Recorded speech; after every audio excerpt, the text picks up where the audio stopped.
Hello dear student, this is Paramjit Kaur. So course के end में हम लोग देखते हैं कि हम लोगों ने क्या क्या चीजें पढ़ा। एक क्विक रिवीजन ले लेते हैं कि हम लोगों ने अभी तक 5वें यूनिट में क्या क्या चीजें पढ़ी हैं। सबसे पहले हम लोगों ने क्या देखा, पावर सिस्टम स्ट्रक्चर क्या होता है, स्ट्रक्चर में कंपोनेंट्स क्या क्या होते हैं, किस तरीके से हम उसे डिजाइन करेंगे, ऑपरेट करेंगे, या फिर अगर मैं पावर सिस्टम जनरेशन की बात करूं तो कौन कौन से पावर प्लांट हैं जो कि एनर्जी को जनरेट करने के लिए रिस्पॉन्सिबल हैं। आपने कुछ मेजर थर्मल पावर प्लांट या फिर हाइड्रो इलेक्ट्रिक पावर प्लांट या न्यूक्लियर पावर प्लांट के बारे में देखा कि किस तरीके से ये ऑपरेशन इनका किस तरीके से है या फिर किस तरीके से एनर्जी को जनरेट करते हैं। राइट, इसके साथ साथ आपने क्या देखा कि जो इकोनॉमिक्स है that is very important to operate और टू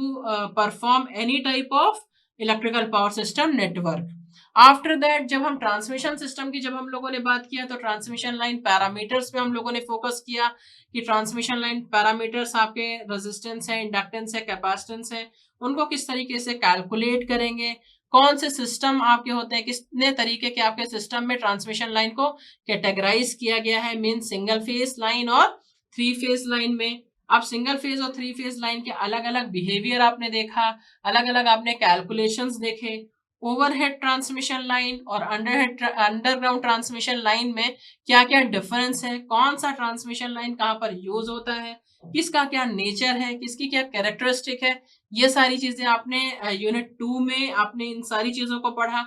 उसके बाद में वोल्टेज लेवल के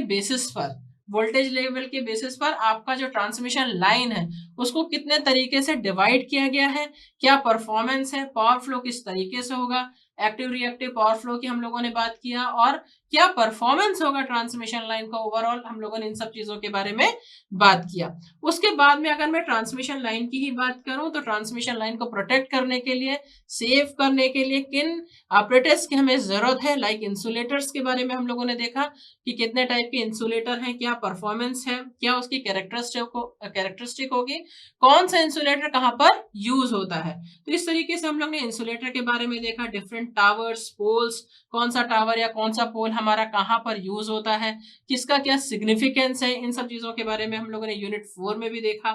डिस्ट्रीब्यूशन सिस्टम, लास्ट में हम लोगों ने किसकी बात की, डिस्ट्रीब्यूशन सिस्टम की बात की कि सबसे लास्ट में आपका कौन सा नेटवर्क आता है, डिस्ट्रीब्यूशन नेटवर्क आते हैं। तो डिस्ट्रीब्यूशन नेटवर्क आपके कितने तरीके के होते हैं, सप्लाई के बेसिस पर एसी और डीसी का क्या क्लासिफिकेशन है, और किस किस तरीके से इसको किस किस सिस्टम में बांटा गया है, कितने तरीके के इंटरकनेक्शन है, कौन से लॉज हैं जो आपके इस डिस्ट्रीब्यूशन सिस्टम पर बेस्ड हैं, ये सारी चीजें आप लोगों ने देखा। और एट लास्ट आपने सबस्टेशन के बारे में देखा कि सबस्टेशन का क्या फंक्शन है, क्या इंपॉर्टेंस है, और सबस्टेशन करता क्या है, क्या लेआउट है। राइट, तो ये सारी चीजें हम लोगों ने किसमें देखा, पावर सिस्टम में ओवरऑल यूनिट 1 टू यूनिट 5 तक हम लोगों ने देखा। तो मुझे ऐसा लगता है कि इन सब चीजों को पढ़ने के बाद में now you are able to explain what is the overall structure of overall the performance, overall the nature of the transmission line, generation system and distribution system. आपको सारी चीजें पढ़ के बहुत अच्छा लगा होगा, या फिर आई होप आपको सारी चीजें समझ में आई होंगी।